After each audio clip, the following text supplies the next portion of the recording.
ago, I guess, when I was doing a literature review in this field. And that's why I've referred to my work, more than a decade ago on the authentic assessment framework. At the outset of my presentation, I'd like to acknowledge that I'm coming from the traditional lands of the Cubby Cubby and the Gubby Gubby people, and I'd like to pay my respects to the elders past, present, and emerging, and of course acknowledge all of the lands, the traditional lands that everyone is coming to us globally today. It's an important acknowledgement, and to respect those elders past, present, and emerging. So I mentioned that I'm building on some work that I did a decade ago. In fact, it's just over a decade ago. And I actually had that piece published in a peer-reviewed journal called the Journal of Learning Design.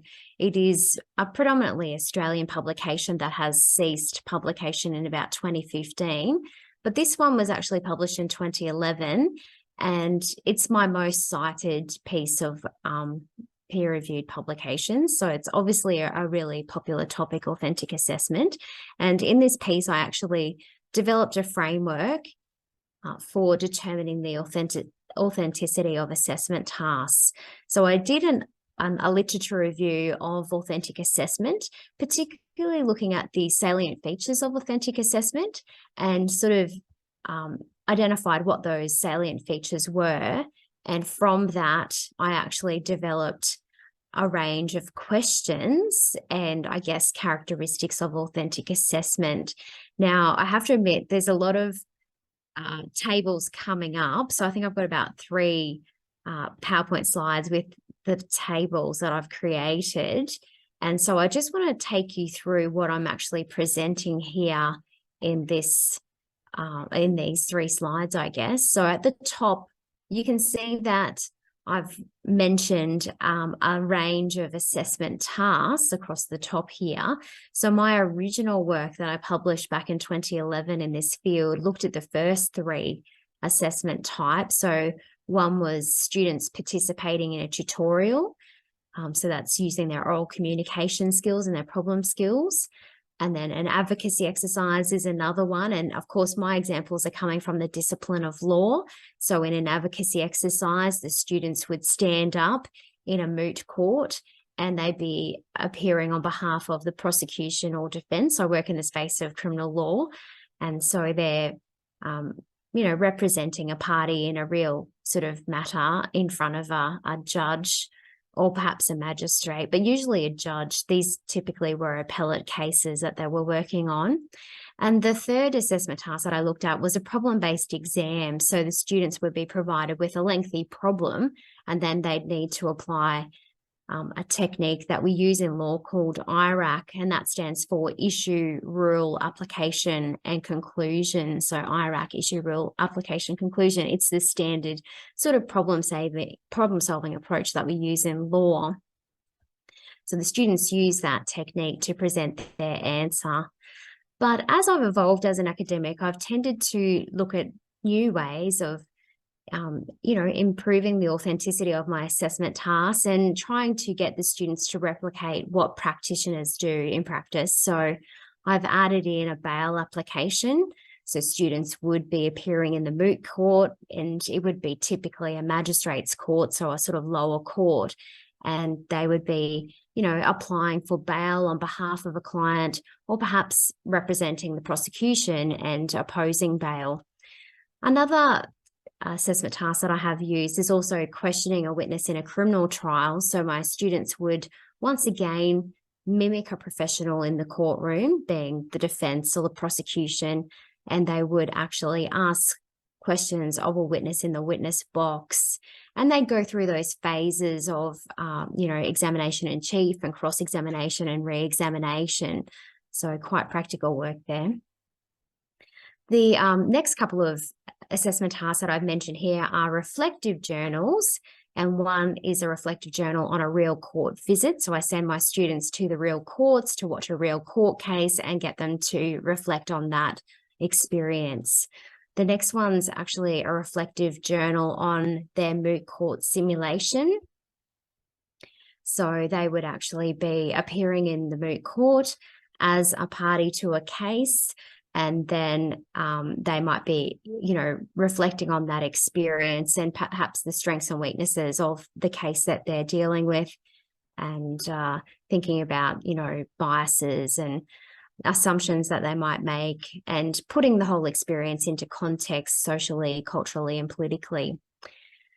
The next assessment task that I've looked at is really practical, actually. It's getting the students to have an impact on law reform and make a law reform submission. And at times I've been able to actually time the assessment task with a real law reform submission process. The students have been able to submit that to a law reform commission at the end.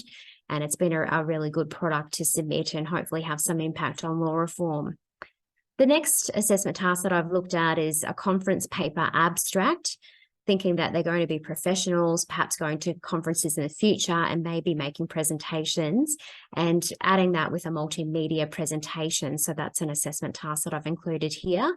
And then I've got a problem-based assignment, and that's fairly similar to maybe the problem-based exam that I had looked at previously in my initial study back in 2011.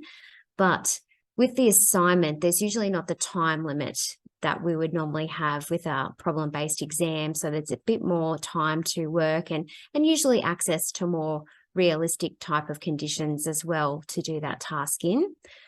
The next assessment task that I've looked at is an online problem-based exam, and this is slightly different to the previous problem-based exam that I looked at over a decade ago, and that's because now we do them online over 4 hours instead of an invigilated exam in, say, 2.5 hours. And so when the students are doing an online problem-based exam, they actually have access to the resources that a practitioner would have access to, so they can look up the legislation online, and they can look up cases, and they can read over different things online and incorporate that kind of information into their answer. And the final type of assessment type that I looked at was an essay. And usually this is an analytical essay, and it incorporates a self-assessment approach in this particular task. The students self-assess how they're going sort of at that midway point. I give the students a really long time to do the essay, about 10 weeks of the semester, and about week 5, which has proven to be too early because the students tend to do the essay at the last minute anyway. But at week 5, there is a self-reflection process that they engage in. And of course, if week 5 is too early for them, I get them to engage in that process sort of towards the end when they're ready to do that. So I've got all these different types of assessment tasks mentioned across the top here, and there's 12 of them in all in this particular study. So my initial study looked at 3, but this one looks at 12. So it's looking at a broader range of assessment tasks. And of course, there's a lot more authentic assessment tasks that, academics use. And of course, it'd be great to expand it out and consider, more assessment tasks and how they all rank together. So just coming over to the left-hand side of the table now, I've mentioned that these are the compelling features of authentic assessment. So like I said, back around 2011, I was actually doing a literature review of all of the literature out there on authentic assessment, and I kind of analysed the themes. So I grouped the themes together, and I've presented those in the left-hand column. And then I thought, to make this more, to make a product that could be applied, I developed a framework, and I've named it the Authentic Assessment Framework. And what I do in the framework is pose questions that a course coordinator or academic or whatever title you use would ask to reflect on the authenticity of their assessment task. And the beauty of the framework is that it helps us to identify where we could make the assessment task more authentic. And so it's been quite helpful. So I've probably mapped this across here. So you can see that the first characteristic that I've looked at is fidelity of tasks to the real world, including conditions and variety of resources. And then here, just to make it a little bit more useful, I've tried to pose some questions that a course coordinator could ask. So is the student required to mimic a professional in the real world?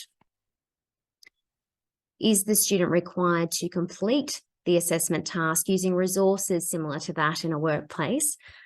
Is the student required to complete the assessment task under realistic conditions? So they all relate to that first characteristic.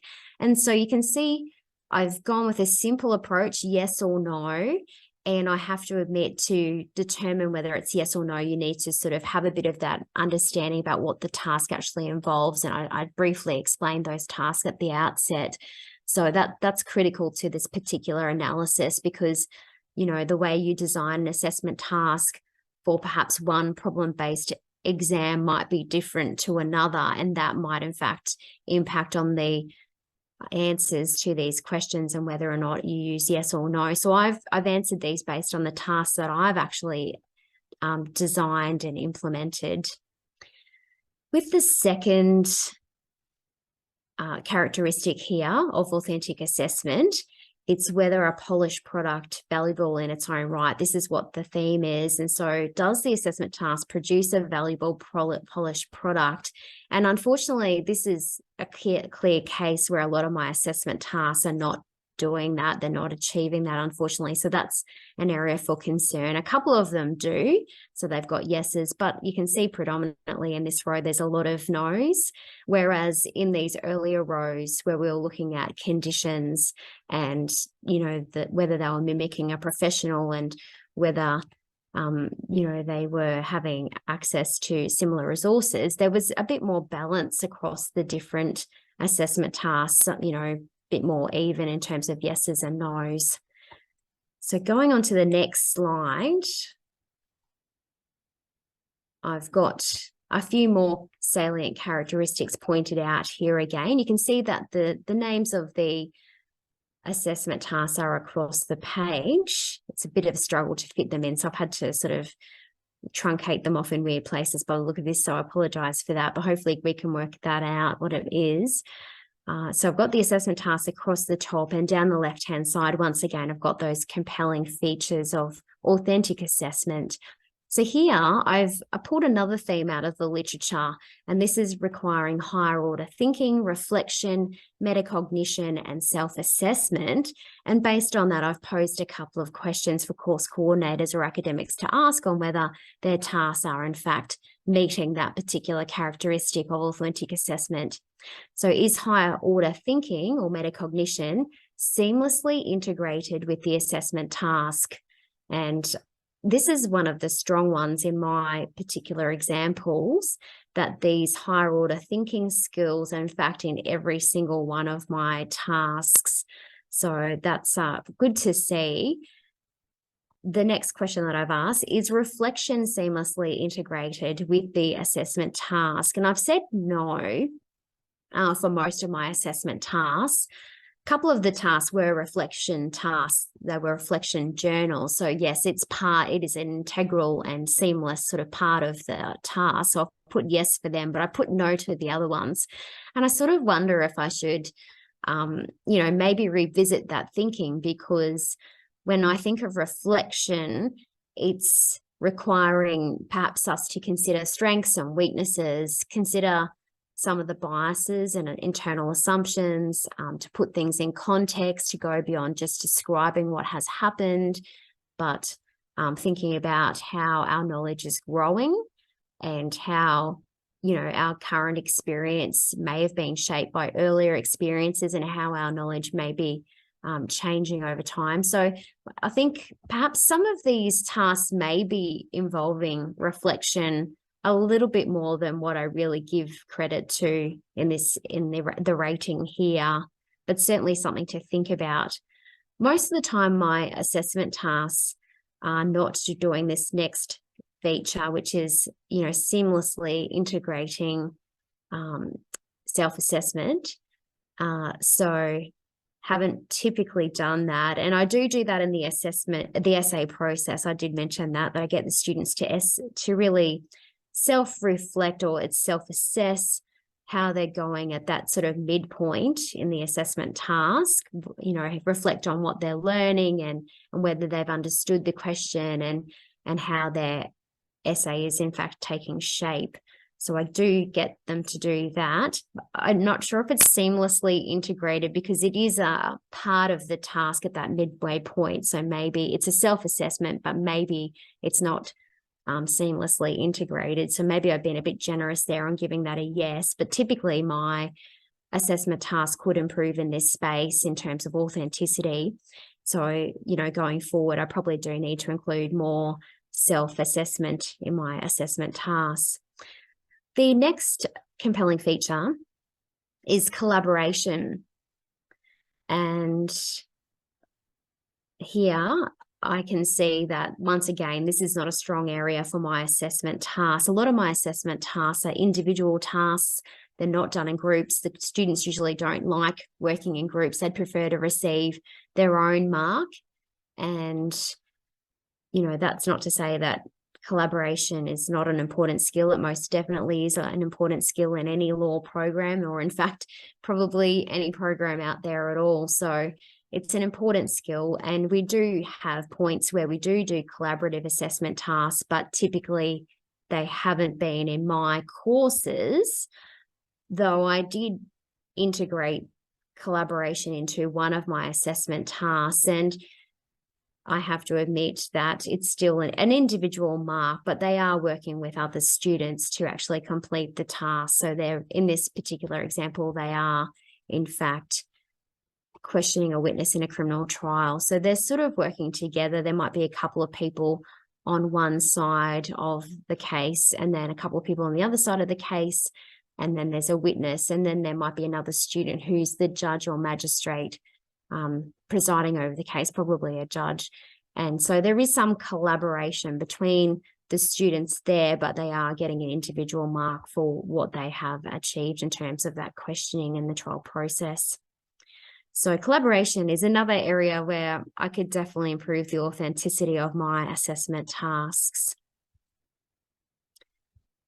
And I'll move on to the next slide just to look at the final elements of the authentic assessment framework.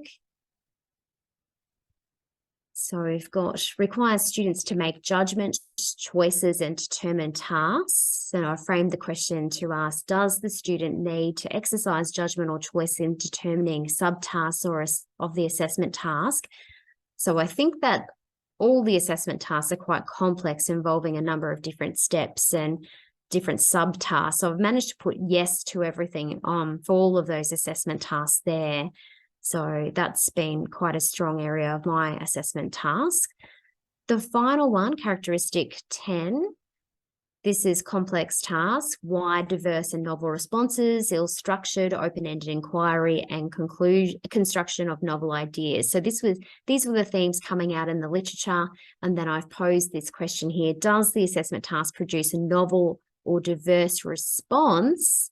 And that's another strong area where all of my tasks manage to do that. They're all producing sort of novel and diverse responses. And I think that's because they're commonly problem-based assessment tasks. And, there's not necessarily just one way of actually answering that particular task.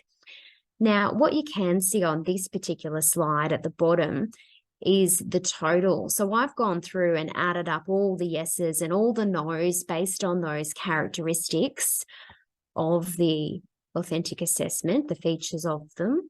And then I'm able to get a number out of 10. And I think that's one thing I did like about the framework that I developed, that I managed to come up with 10 questions based on the themes coming out of the literature. And because there were 10 questions, it made it easy to sort of see it at a glance how authentic the actual task is, and, enable some quite quick comparisons. And you can convert that obviously into a percentage quite quickly if you needed to. So 10 worked out well. I sometimes wonder, though, looking back on my work a decade later, whether perhaps I could have had less questions, or maybe if I needed more questions to sort of arrive at this rating. Another thing that I am reflecting on is that I've managed to, you know, weight all of these features of authentic assessment equally, and perhaps some of those features should have been weighted more heavily than others. So that's something to think about going forward. And, you know, yeah, I think it's the number of the questions and the weight of those questions, like, probably needs a little bit more consideration. The order of the questions probably doesn't matter so much, because at the end of the day, you're coming up with a rating, a measurement that's going to give you an idea on how authentic the actual assessment task is. So whether you answer the question first or at the end, it doesn't matter about the order of the questions, but the number of the questions and the weighting of the questions perhaps needs a little bit more reflection. And one thing I'd like to do is to go back to more recent literature. This is obviously an applied piece of research. I'm applying a tool that was created a while ago to new assessment tasks, and also capturing the original 3 assessment tasks as well. And, you know, it'd be interesting to see if that new literature prompts me to think about other characteristics of or features of authentic assessment that perhaps hadn't come out through the literature up to 2011. So just to create a little bit of a snapshot on the authenticity of the assessment tasks that I've looked at, you can see that, you know, down the bottom, we've got tutorial participation and a problem-based exam, an online problem-based exam. It's coming in a little bit more authentic than the original invigilated exam, because in an online exam, the students had access to extra resources. We then move on to the essay and the reflective task coming in, and the simulations seem to, you know, be in this upper end. So we've got the bail application advocacy exercise, and we've got, you know, the conference paper, the law reform submission, and then of course, and the questioning of a witness in a criminal trial. So the simulation type of work and the work that's going to result in a really polished product like a law reform submission, these are the types of tasks that are coming in as being more authentic, and maybe that goes without saying. So just pointing out the things that, just a bit of analysis here. So yes, for all the assessment tasks. So all of my tasks had higher order thinking, or the metacognition, seamlessly integrated with the task. The students needed to exercise judgment or choice in determining the subtasks, and they produced novel or diverse responses. So my 12 assessment tasks all reported yes for those particular features of authentic assessment. Interestingly, none of the assessment tasks said none for all of them. So that's good. They all had some level of authenticity. So it wasn't a total lack of authenticity there. And the areas for improvement, where I only had 1 or 2 yeses, were these areas. So producing a valuable polished product, reflection being seamlessly integrated with the assessment task, self-assessment being seamlessly integrated with the assessment task, and of course that important student collaboration. So these are the areas where I could improve the authenticity of my own assessment tasks, and perhaps they might be some points that, you know, resonate with you too. That brings me to the end of my presentation. There may be a minute or 2 left for questions. I'm not sure. It looks like a couple of minutes, but so feel free to ask me anything. And of course, if you can't think of anything on the spot now, but you think of something later on down the track, feel free to email me. This is my email address, kburton3@usc.edu.au. So thank you so much for listening. I hope that's been helpful, and looking forward to you reaching out in the future. Thanks, Kelley, very much. It was terrific. It really, really was. I'm not sure whether our tired participants do have any questions or not at this point, but we'll be reaching out to get you to share your presentation, and more questions will follow. So thanks very much. Great. Thank you so much, Deb. And I don't have any questions. We'll leave the room and head back. Just to wrap this event up. Thanks. Thank you. Bye, everyone.